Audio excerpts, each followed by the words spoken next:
Manna, Two Visions of Humanity's Future by Marshall Brain. Chapter 5. I reached out to shake hands with the woman on my left. "Call me Jake," I said. She took my hand and said, "I'm Linda."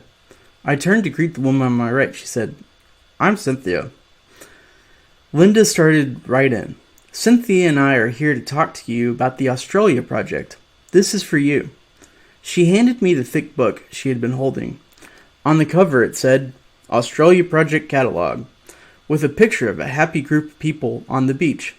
And along the right-hand side there is a row of pictures showing a house, a shirt, a mill on a table, and several electronic products. I started to flip through the catalog. "Have you ever heard of the Australia Project?" Cynthia asked. But I was still looking at the catalog. It was a giant paper catalog printed in full color. The paper was thin, and the book had to have over 3,000 pages in it. It was a lot like an old-fashioned Sears catalog. Pages and pages of products. As I flipped through it, there were hundreds of pages showing different styles of clothing, hundreds of pages showing different mills, hundreds of pages showing all different kinds of vacation resorts, thousands of pages of, quote, consumer products, for lack of a better word, electronics, appliances, furniture, tools, you name it. "Is this paper?" I asked. A catalog like this containing this much paper was obscene. It was amazing to me that anyone still printed paper catalogs at all. "It's like paper. We call it LC, or laminar carbohydrate. The Terraform projects won't let us bring anything metal or electronic into the Terraform system, so this is the best we have to show you what the Australia Project is about." "Have you ever heard of the Australia Project?" Cynthia asked. "No, I haven't," I said as I continued to flip. "A number of years ago, your father purchased 2 shares of 4GC Incorporated in your name. These shares entitle you and one other person to come live as citizens of the Australia Project. You may leave the Terraform system with us today if you choose to do so," Linda said. I stopped flipping and looked at her. "I can leave the Terraform system today? What does that even mean?" She had my undivided attention. "It means you can walk out of this building with us today, right now, fly to Australia and begin a new life as a citizen of the Australia Project," Linda said. "How's that even possible? Why would the robots allow it? Are you telling me the robots will just let me hop on a bus and drive away?"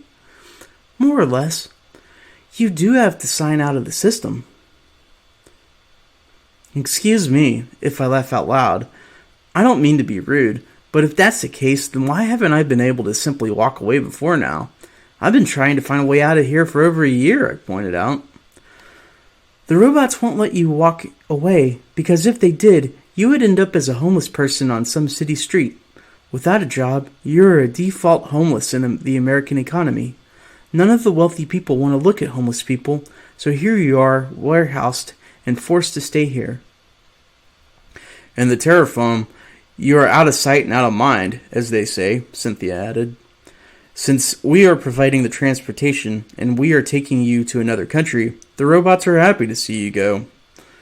It means one less mouth for them to feed." "If you would allow us, we would like to spend 10 minutes telling you about the Australia Project. What we are talking about, and will make much more sense to you at that point. And it will be much easier for you to make a good decision." "The decision?" I asked. "The decision on whether you want to leave with us or not." "I'm all ears." Linda began describing. "The Australia Project is what we call a 4th-generation civilization. Prior to the Australia Project, civilization had been through roughly 3 phases. There was the hunter-gatherer phase, the agrarian phase, and then the industrial phase. What you're experiencing here in the Terraform system is the ultimate destination for many of the industrialized nations of the world. In your case, in America, robots created a massive concentration of wealth that eventually imprisoned hundreds of millions of people," Cynthia added. "What you're experiencing in America is the worst that the robots have to offer. Robots control the humans rather than the other way around." The Australia Project was born specifically to solve these problems and create a new form of human civilization. It's a fourth-generation civilization conceived of by Eric Renson. Eric was an American who was heavily involved in what was then called the open source software movement.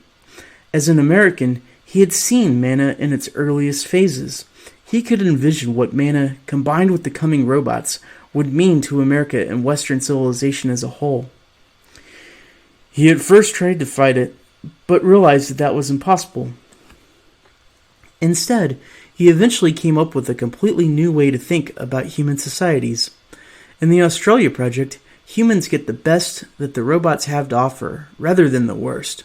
He took the open source software model of free software and added robots, and brought the model to the material world. The revolutionary idea in open source software is the fact that no one owns the code. People even write it for free. Because there is no ultimate owner, the code is free to everyone. Cynthia picked up the thread. Eric's key concept was extremely simple. What he realized is that in a robotic civilization, everything can be free. How's that possible? I asked, shocked. It works like this. Let's say that you own a large piece of land. Say something the size of your state of California. This land contains natural resources. There is the sand on the beaches from which you can make glass and silicon chips. There are iron, gold, and aluminum ores in the soil which you can mine, refine, and form into any shape. There are oil and coal deposits under the ground. There is carbon, nitrogen, hydrogen, and oxygen in the air and in the water. If you were to own California, all of these resources are free. That is, since you own them, you don't have to pay anyone for them, and they are there for the taking. If you have a source of energy, and if you also own smart robots, the robots can turn these resources into anything you want for free. Robots can grow free food for you on the soil. They can manufacture things like steel, glass, fiberglass insulation, and so on to create free buildings. Robots can weave fabric from cotton or synthetics and make free clothing. In the case of this catalog you're holding, nanoscale robots chain together glucose molecules to form laminar carbohydrates. As long as you have smart robots, along with energy and free resources, everything is free. This was Eric's core idea. Everything can be free in a robotic world. Then he took it one step further. He said that everything should be free.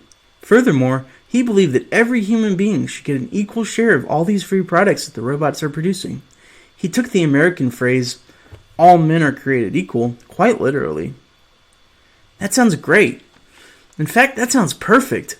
But Eric does not own California. Rich people own all the land and all the resources in the United States, and they're going to give none of it away to anyone. They expect to be paid for what's theirs. Yes, that's true. That ownership model is ultimately why you're here in the terraform system. If a small group of people own all the resources and have complete control of them, then everyone else is at their mercy. The key to Eric's brilliance is the fact that he found a way around this problem. Eric realized that ownership in the Western sense is the problem. His solution was to turn ownership upside down. Eric used the corporate ownership model to create a civilization that accomplishes this goal. Eric formed a corporation called 4GC. He sold his shares in the corporation for $1,000 each to 1 billion people. You will learn all about this during your orientation. He put lots of rules around the shares to avoid abuse. For example, one person can access only one share of stock. The upshot is, by selling 1 billion shares of 4GC Inc., Eric accumulated $1 trillion in the corporation. With that money, he started to build his new civilization. The first thing he needed was land, resources. He approached several governments and eventually formed a partnership with the government of Australia. He was able to buy 1.5 million square acres of the Australian outback for $250 billion. Eric then was able to buy other resources he needed, factories, mines, companies around the world. He began to build these factories in Australia, all of them completely automated, to build robots. With his $1 trillion, he needed to buy all of the resources necessary for 1 billion people to be completely self-sufficient.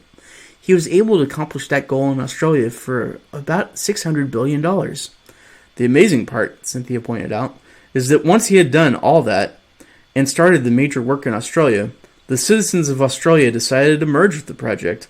The entire continent of Australia, all 2 billion or so acres of it, became the Australia Project. Eric also started with several core principles that govern life for people living in the Australia Project. One of those principles, as I mentioned, is that everyone is equal. Each person gets an equal share of the resources that corporation owns. Another is complete recyclability. The resources owned by the project are finite, and by making everything completely recyclable, they are reused over and over and never diminish. The LC for this catalog, for example, is manufactured entirely from carbon, hydrogen, and oxygen from the air. If you burn it, it returns to the air. The same thing happens if you drop it on the ground and it decomposes. Every object, every product that the robots make for us is completely recyclable in the same way. Whether the object is made from carbohydrates, carbon polymers, aluminum, glass, it's all completely reusable. All that you need is energy and robots to break any object back down to its core elements, and then form it into something new. Another one of Eric's core principles is that no one owns anything. It is quite likely that, when you lived in America, you leased everything. You never owned anything, but someone else did, and you had to pay for every single thing you used. That's another form of resource ownership that concentrates wealth. In Australia, you own nothing, and neither does anyone else. Whatever you have is yours until you die, and then it gets recycled. Or you can give it back to be recycled whenever you want. There are lots of people who do that constantly with clothes. They wear something new every single day, and the old clothes are recycled. That's what I do. I like to be up to the minute on fashion, said Cynthia. Another core principle is that nothing is anonymous. Eric grew up during the rise of the internet and the rise of global terrorism, and one thing he realized is that anonymity allows incredible abuse. It does not matter if you're sending anonymous, untraceable emails to destroy someone's career, or if you're anonymously releasing computer viruses, or if you're just anonymously blowing up people's egos with your mean comments online. Anonymity breeds abuse. In Australia, if you walk from your home to a park, your path is logged. You cannot anonymously pass someone else's home. If someone looks up your path that day to see who walked by, that fact is also logged. So you know who knows your path, and so on. This system, of course, makes it completely impossible to commit an anonymous crime. So there's no anonymous crimes. Anyone who commits a crime is immediately detained and disciplined. There has not been a murder in years. It's impossible to do it anonymously, and everyone knows what happens when you murder someone else. People do commit crimes occasionally. Mostly it's kids that haven't completed their education. They're disciplined and the problem goes away. You'll learn all about this in the orientation. Can I ask something? I asked. Absolutely. That's why we're here. You're telling me that you live in a society where everything is free and everyone is equal. Everything is completely recycled. So I take it there's no pollution? True. Zero pollution because of total reuse. To have pollution, it would mean that you're spewing out something into the environment rather than reusing it. There can be no pollution in our society because Eric's core principle of reuse. And there's no crime? There's minimal crime, Linda corrected me. People will make mistakes even in a perfect world, especially while they're learning. Mistakes are a part of learning, and everyone accepts that.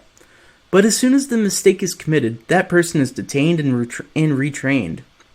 The core principle is do no harm. The legal system is set up to detect and correct harm automatically. Re-education is usually all the discipline needed, because at the root, most crime is a misunderstanding of the rules of society. And everything's not free in the way you're probably thinking. That's what I wanted to ask about. If everything's free, then what's to stop me from demanding a 100,000-foot house on 1,000 square acres of land and a driveway paved in gold bricks? It makes no sense because everyone cannot demand that. And how can everything be free? How can anything be free? That is hard to believe in the first place. Everything is free and everyone is equal, Linda said. That's exactly how you phrased it, and you're right. You, Jacob, get equal access to the free resources, and so does everyone else. That's done through a system of credits. You get 1,000 credits every week, and you can spend them any way you like. So does everyone else. This is called Universal Basic Income. This catalog is designed to give you a taste of what you can buy with your credits. This is a small subset of the full catalog you will use once you arrive. It's just like Amazon. You simply ask for something, the robot delivers it, and your account gets debited. Let me show you. Cynthia opened up her catalog to a page and pointed to one of the pictures. It was a clothing. This is what I'm wearing, she said. See, it's 6 credits. In a typical week, I only spend about 70 credits or so on clothes. That's why I like to wear something new every day. The robots manufacture Cynthia's outfit for free. They took recycled resources, usually people's old clothes, added energy and robotic labor, and created what she's wearing. It cost almost nothing to make it. She paid credit simply to keep track of how many resources she's using and to help other people. Where did the energy come from? I asked. The sun. The Australia project is powered by the sun and the wind comes from the sun if you think about it. Where do the robots come from? The same place that Cynthia's outfit came from. It's the same thing. Robots take recycled resources, add energy from the sun, and robotic labor, and make new robots. The robots are free, the energy is free, the resources are all completely recycled, and we own them, so they are free. Everything is free. The credit simply makes sure that everyone gets equal access to the resources. There's an infinite amount of power that can be generated on any given day, for example. There's things like that. The credits make sure everyone gets an equal share of the total pool of resources. Holy shit, I said. I was looking through the catalog again. Page after page after page of amazing products. There are thousands of different types of housing, for example, and they all seem to fall in the range of 100 to 500 credits per week. Clothing cost almost nothing. Food cost nothing. Absolutely nothing. Food was free. I'm not getting this, I said. I'm not sure I could spend 1,000 credits if this catalog is right. Many people don't spend 1,000 credits. If you're working on the project, you might, but that's about it. So how do I earn credits? I asked. Earn? Linda asked, laughing. No, said Cynthia. Don't you give me a job? The reason I'm here is because I have no job. No, you see, it's all free. Being a shareholder, you already own a share of the resources. It's like owning your freedom. The robots make products from the free resources you and everyone else already owns via your ownership of the company. There is no forced labor like there is in America. You do what you want. You get 1,000 credits for free. We're all on an endless vacation. So why aren't you here? What do you mean? How did the robots get you to come here to talk to me? We choose to do this voluntarily. This is what we want to do. Just seeing the look on your face now and seeing the looks you'll have as you go through the orientation process makes this an incredibly fun thing to do. We remember exactly what it was like sitting where you are right now. It's a joyous experience to introduce people to the Australia project. Cynthia and I have done this once a year for 4 years now. It's a different kind of vacation for us. That sounds truly unbelievable, but you said at the beginning that this is all true. It's all true. I didn't completely believe it either, but it's all true, and it keeps getting better for me every day. You said that I could leave the Terraform project system today. Did you mean that? Can we leave right now? There are 2 minor things we need to cover first. There's always a catch, I said. I had a sinking feeling. No, it's not a catch. The first thing is that you have 2 shares of 4GC Inc. Your father probably purchased one for you and one for your wife. You can use only one of these shares. Is there someone else you would like to bring with you? Obviously you're not married, but is there a friend or a relative you would want to give your other share to? Can I bring Bert? Who's he? He's my roommate, the guy I came in with. Certainly, you can bring Bert. Can you find him right now? That's easy. He's 2 doors down. What's the other catch? You have to agree to our core principles. Linda pulled out a sheet out of my catalog and handed it to me. It only had about 50 words on it. The title was The 9 Core Principles of 4GC. By signing this sheet of LC, Linda said, you agree to abide by Eric's core principles for the 4GC. The only way for the Australia project to work is for everyone to abide by the core principles. They will go over these principles in detail in the orientation, but this is the high level. Within a week, you will be able to recite these from memory. Do you agree with these core principles? I read down through the principles. Each one was very short. 1. Everyone is equal. 2. Everything is reused. 3. Nothing shall be anonymous. 4. Nothing shall be owned. 5. Tell the truth. 6. Do no harm. 7. Obey the few rules. 8. Live your life fully. 9. Better and better. That's it? I asked. You must be kidding. That's it? You'll be surprised how all-encompassing those few words can be, Linda said. That's what the orientation will help you with. Can I ask you 2 questions? Surely. How can I do anything besides living my life to the fullest? Well, you're living your life now, and personally I have to tell you, it leaves a lot to be desired. These few words are very important. Live your life fully means that you'll be able to get the most out of your life as opposed to the least. Instead of dying in terraform or dying in some job that you hate, you live your life in the Australia Project in freedom and prosperity. Live your life fully means that you're in control again. The emphasis on freedom of choice. You decide what you want to do, and then you're able to do it. You will reach your full potential if you try. Live your life fully is the idea of thinking about your life as a whole and striving as something that you get to design and control. Does that make sense? More sense than you can imagine. What's your other question? Better and better? That's a declaration for innovation. The goal is to make things continuously better and better for everyone in the Australia Project. Through constant innovation, we're constantly looking for problems, identifying them and solving them. We're constantly looking for and implementing new ideas. Things are getting better and better every day. Terraform is, by contrast, worse and worse. The primary difference is that we let engineers rule our society. Sign me up, I said. She handed me a marker from her pocket, and I signed the LC. Now press your thumb on the square to authenticate it, she said. A black thumbprint appeared in the box when I lifted my finger. Congratulations! They both shouted in unison. Can I go get Bert now? Yes. If you don't mind, you can sit with us while we explain 4GC to him too, and then we'll all leave together. I found Bert in Mike's room, brought him down, and in 20 minutes he had signed on as well. He was as incredulous as I was, probably more. We went down the elevator, and as we walked through the first floor of the building, Linda spoke to the robot that approached her. Bert and I put on headsets and signed out of the Terraform system with her. We walked about a quarter of a mile to a waiting bus. When we got on, the bus was nearly full. It was easy to tell who was who.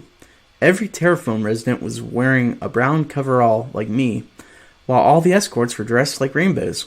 Everyone was looking through the catalogs and talking. Linda and I sat down on one side. Bert and Cynthia sat down on the other, and the bus pulled away. Like everyone else, I was looking through the catalog, reading and asking Linda questions during the whole drive. We were on the bus for about 3 hours, but it seemed to go by in 10 minutes.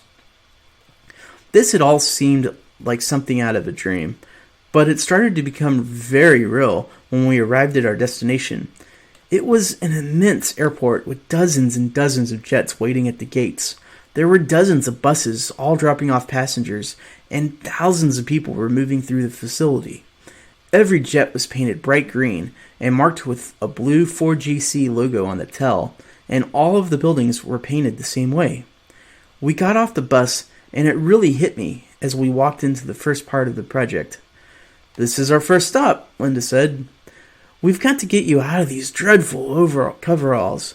She and Cynthia guided Bert and me into a room on our right, which opened into an immense store. It was filled with racks upon racks of every conceivable kind of clothing. "Once you get to Australia, the way you order clothing will be nothing like this. But this is what you're used to right now, so it's a lot easier. Let's pick you out some decent clothes." Linda and Cynthia picked out clothes for Bert and me. The robot sized us, and we went to the dressing room and changed. Just that one thing, putting on real clothing for the first time in over a year, made such an impact on me. It was when we walked out of the store and got on the plane, however, that I knew for sure that we weren't in Kansas anymore.